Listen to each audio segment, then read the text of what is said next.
I was too scared to ask for help.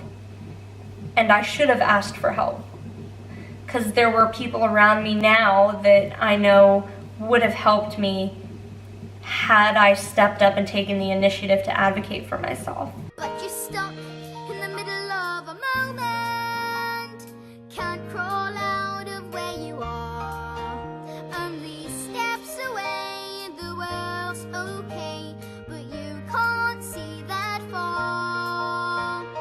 Stuck in the middle of a moment that's halfway to somewhere new. Can't go back, you're moving through. Hi guys, it's me and Lil Bit here. So for today's vlog, I was trying to decide what I wanted the vlog to be about.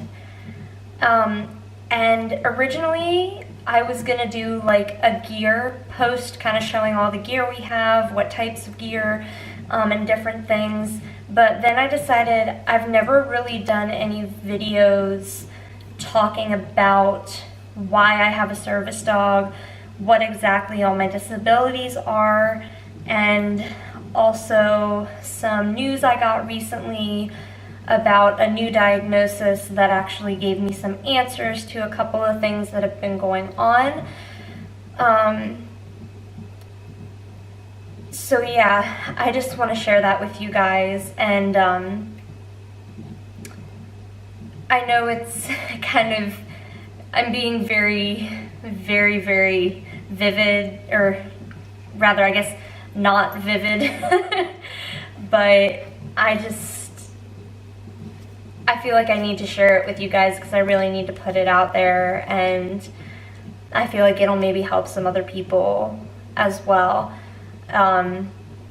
I will go ahead and warn people there might be some stuff in this video that could be a trigger warning. I will put pauses in the video before I talk about those types of things. Just so anyone knows, so you can watch the video and either fast forward through certain parts or skip certain parts or stop the video at certain points. But I just don't want to make anyone uncomfortable talking about some of the things I'm gonna talk about. But yeah, so I guess we'll get started.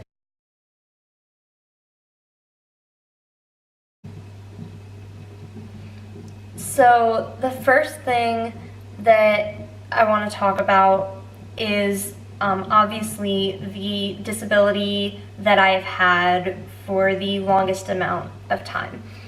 I do have type 1 diabetes, juvenile diabetes. I've had it since I was 2 years old. I was diagnosed actually Christmas of 1999. I was in the hospital for Christmas when I was 2 years old. I was diagnosed, I think, on the 23rd of December 1999, and then I was in the hospital up through the 26th of December 1999. And I don't know if that's exactly the dates. I just know that we have video of me on like the 23rd at home, and then I have video of me Christmas Day in the hospital and the day after Christmas in the hospital. So that's roughly when my diagnosis was. My diagnosis of my diabetes is actually kind of interesting. It was caught sooner than I think a lot of people's was caught. My mom is an LPN, and she was currently working at a doctor's office at that time. And she started noticing some of the signs before some other people would. She noticed I was drinking a lot. I was always asking for juice or water, or one of the videos we always laugh. It's not funny, but we always kind of look back at it now and kind of giggle, because in the video that we have on the 23rd of December, we're sitting in the kitchen baking cookies, and I'm literally holding the sippy cup that I had, and I'm telling Mom, "Juice, Mommy, juice." And I kept, like, I would drink it so quick, and then I keep asking for more. And, you know, my mom at that point wasn't thinking too much of it. She just thought I was really, really wanting juice. So not helping the blood sugar at all. But in her defense, she didn't know. But she started noticing, you know, I was drinking a lot. I was 2.5 years old and still wasn't potty trained at all. So she decided one day she wanted to take my ketones and see what my ketones were.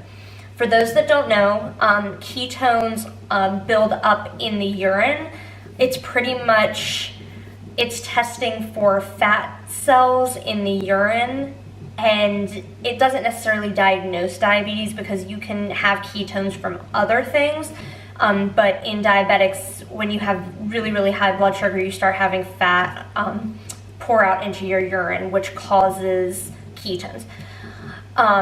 So then she tested my ketones, and this was back when they had the test strips that tested for glucose in the urine and ketones, and I had a lot of glucose spilling over. So she took the urine sample into her work, tested it, saw that it was ridiculously high, took me to the hospital. They tested my blood sugar, and I think my diagnosis blood sugar was 800 something. It was 800 odd something. I don't remember the exact number.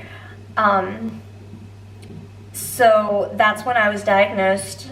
Started out with having a couple shots a day, kind of like everyone starts out. You know, you have a regimen of when you eat, what you eat, exactly how many carbs you eat.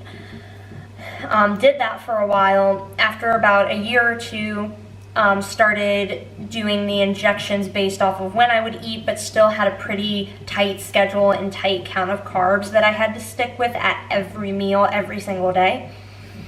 And it wasn't until I think I was 6 years old I got my first insulin pump. My first insulin pump was a Medtronic pump. It was one of the first models that they had come out with. It had just been FDA approved. They decided to put me on it, and you know, being 6 years old and having to do the site changes and stuff, I wasn't too keen on. But, you know, it helped a lot, and I was on the pump for the longest time. I think when I was maybe 13 or 14, I switched to the Omnipod and got the continuous glucose monitor.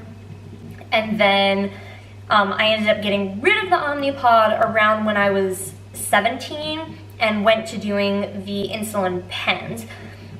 Reason being, I thought it would give me more control over my diabetes. I thought it would really help a lot of the troubles I was having with having the pump. I wasn't having any major troubles.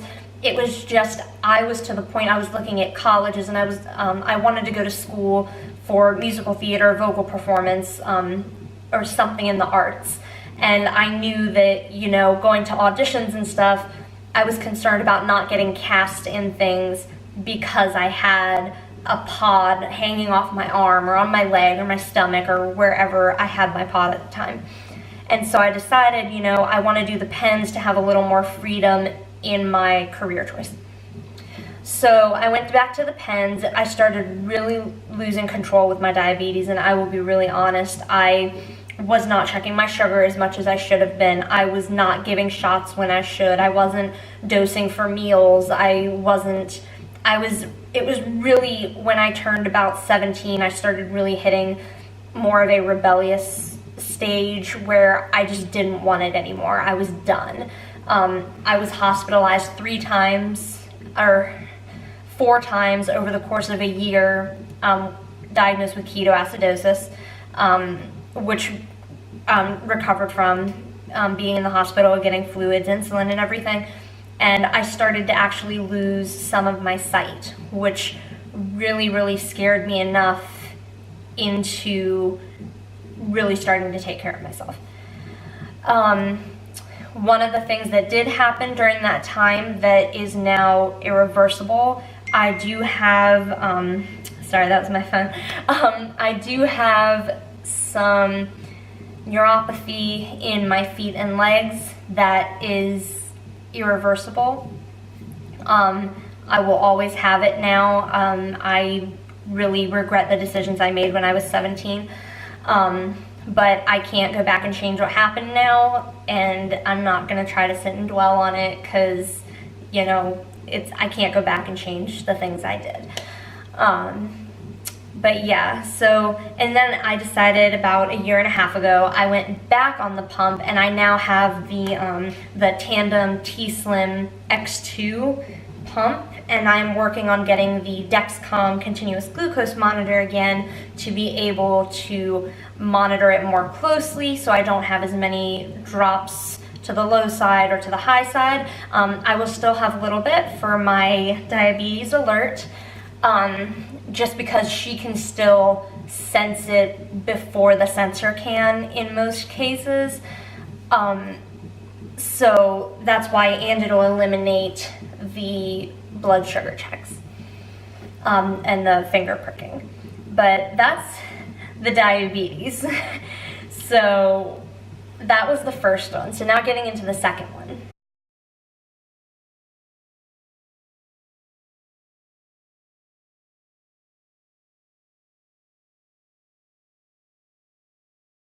Okay, so the next one I want to talk about is, it's one that's a little bit harder for me to talk about. I'm sorry, I still get a little choked up trying to talk about it. But I do have PTSD, post-traumatic stress disorder. And that is due to a sexual assault encounter that I had about a year and a half ago.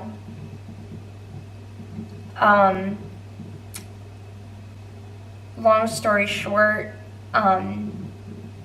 I tried to sign up for a dating site, and I don't want to discourage anyone from ever signing up for a dating site because I know people that have met like the love of their lives on dating sites before, but just make good choices when signing up. Just because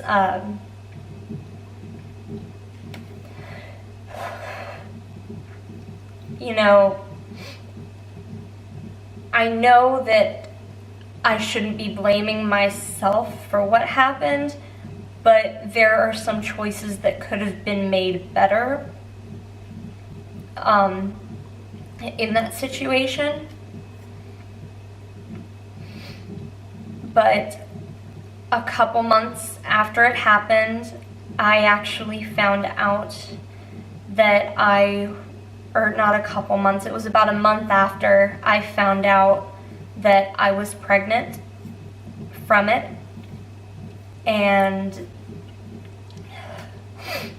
I had a miscarriage about 2 months in, and it hit me really hard. I mean, I know at the time I could not have gone through that with how weak my body was and how weak my mental state was.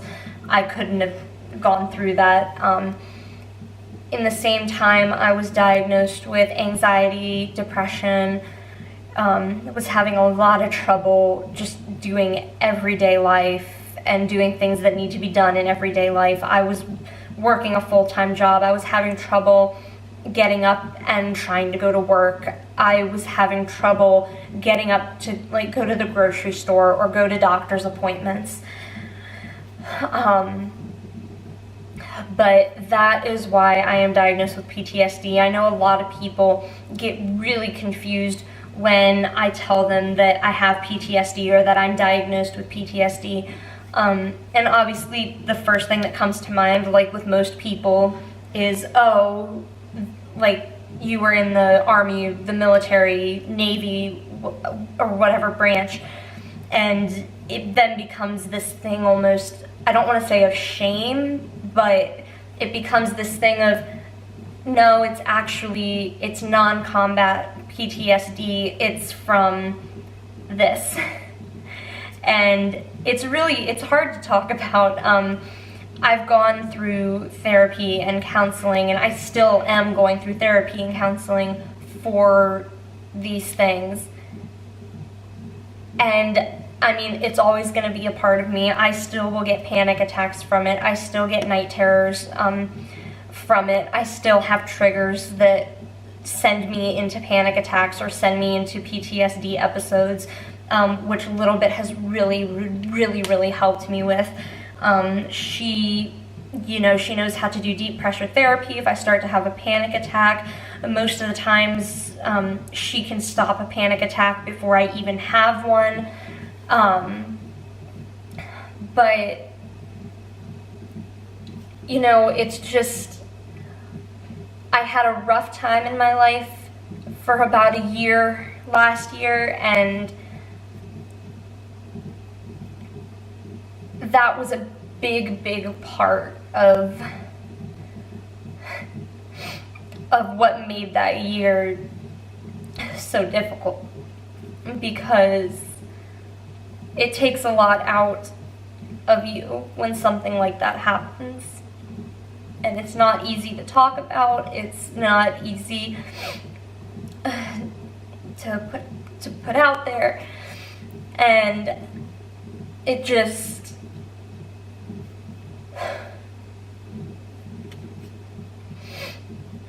it's just something I honestly felt like I needed to share, and that it was time to share, because at the time that it happened, I really didn't have any friends that I could talk to about it.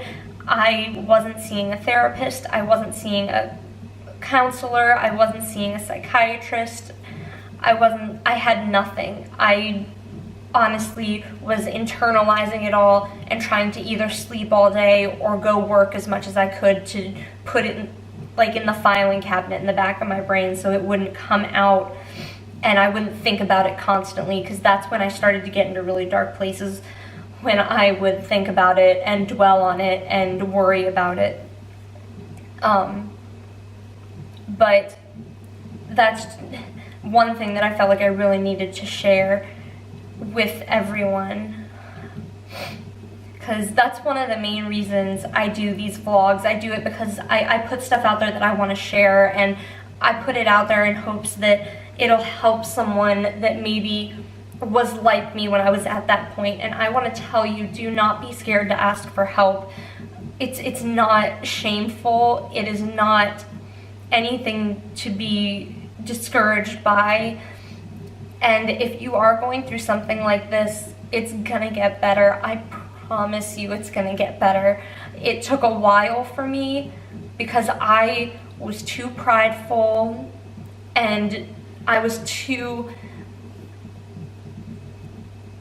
scared to ask for help. And I should have asked for help, because there were people around me now that I know would have helped me had I stepped up and taken the initiative to advocate for myself. And that's what I want to encourage everyone else to do, is to really just go out there and raise your voice and speak out for yourself. But yeah.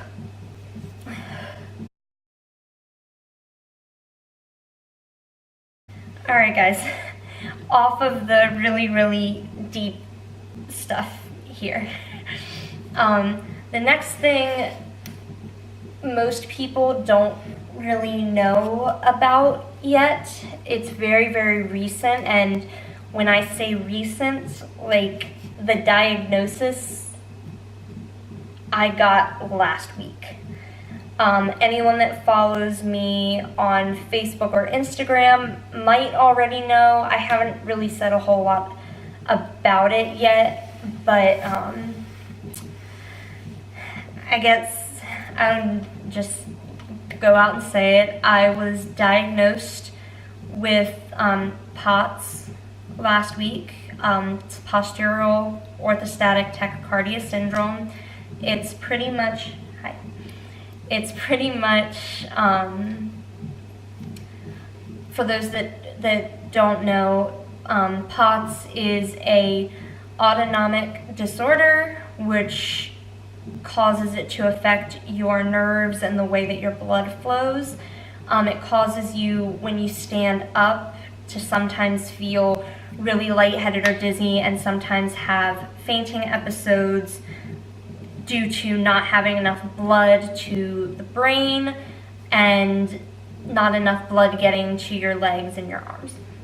So I was diagnosed with that. The reason I started getting testing and stuff done for that was because I was having a lot of dizzy spells, and I was having a lot of fainting spells. I was to the point I was having 1 or 2 in a week.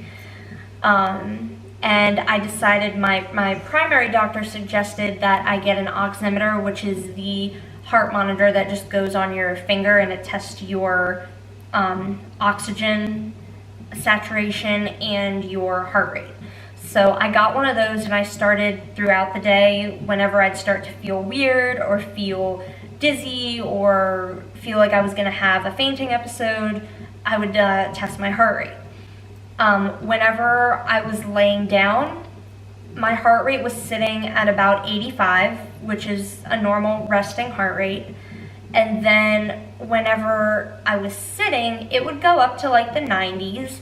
And then when I would stand, it would go anywhere from 125 up to like 160, which was a really strong indicator that it was probably POTS.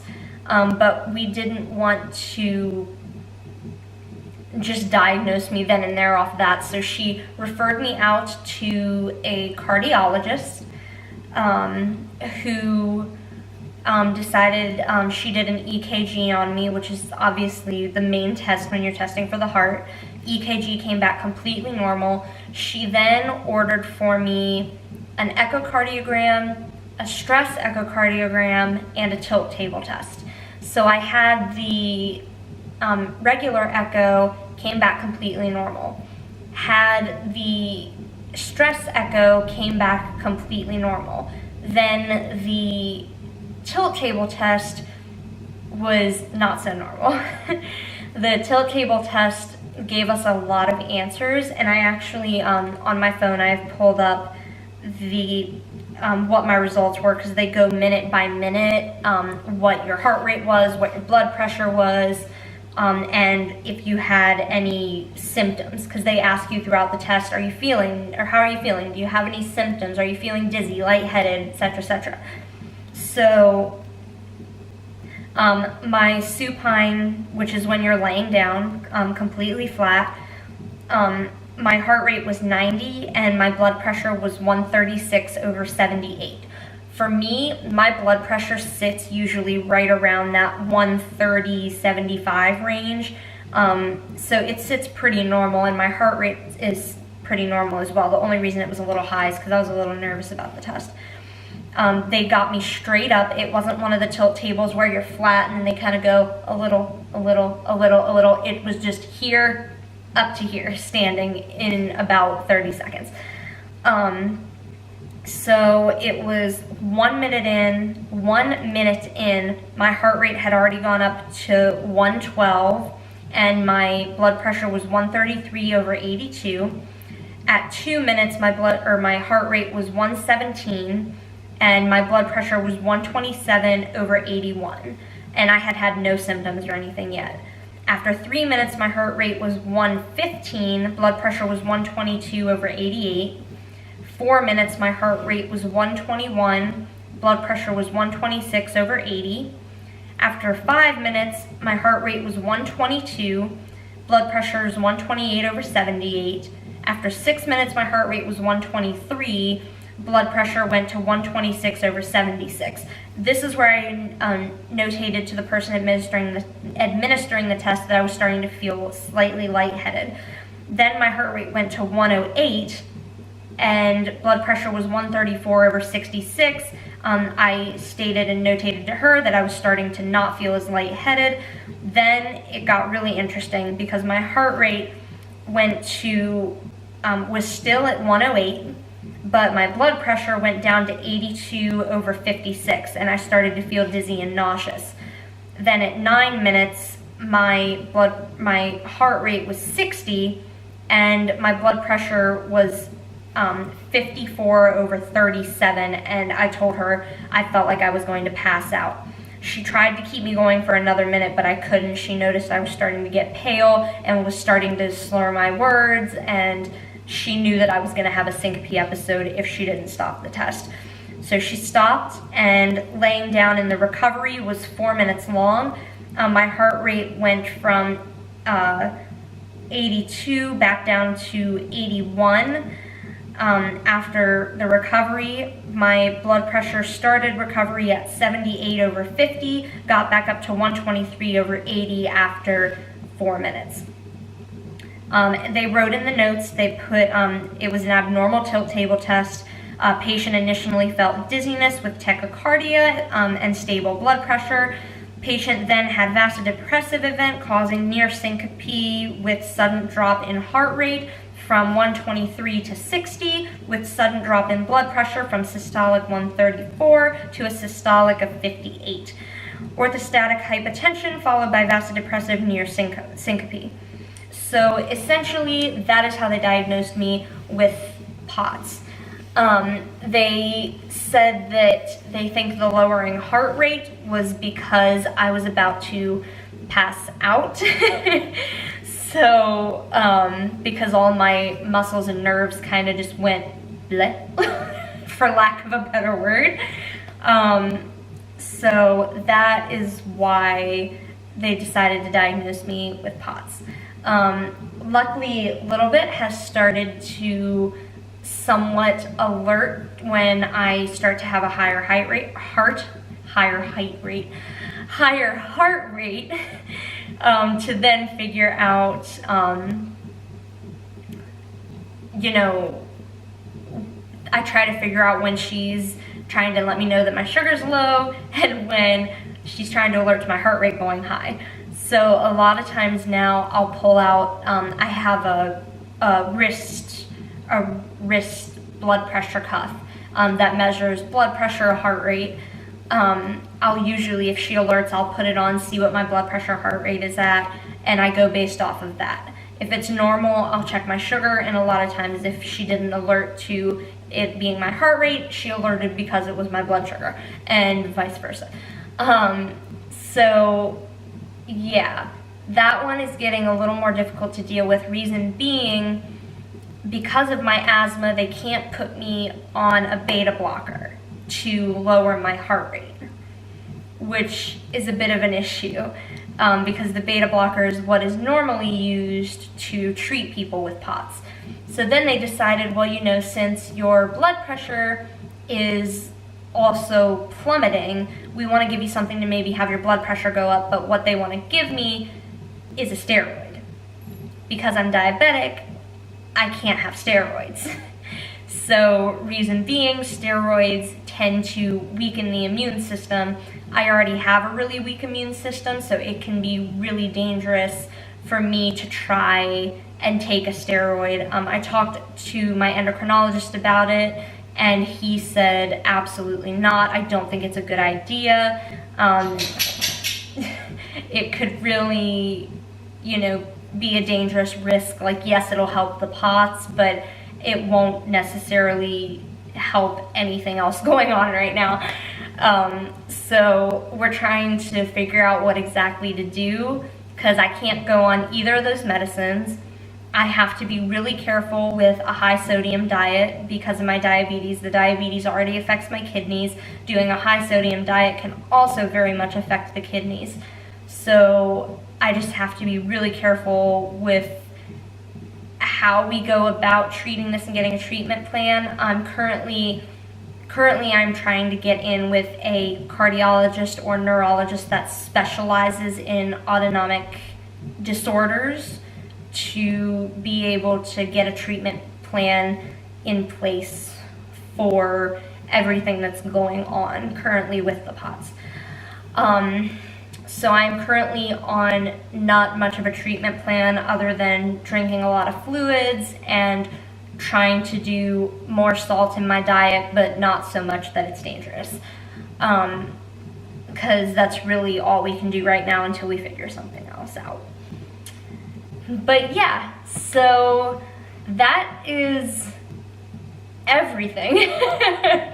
I know that was a lot. I know this video got kind of long. But if anyone ever has any questions about anything in any of my videos, about any of my disabilities, about my service dog, about literally anything, I mean, you can ask me what my favorite color is, which, by the way, it transitions between lime green and pink. So it depends on what day you ask me, one or the other.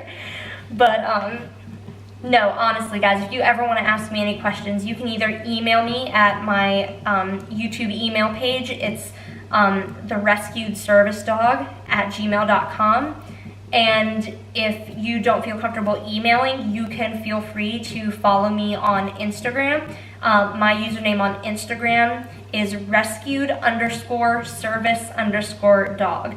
And I'll put a link to all that in the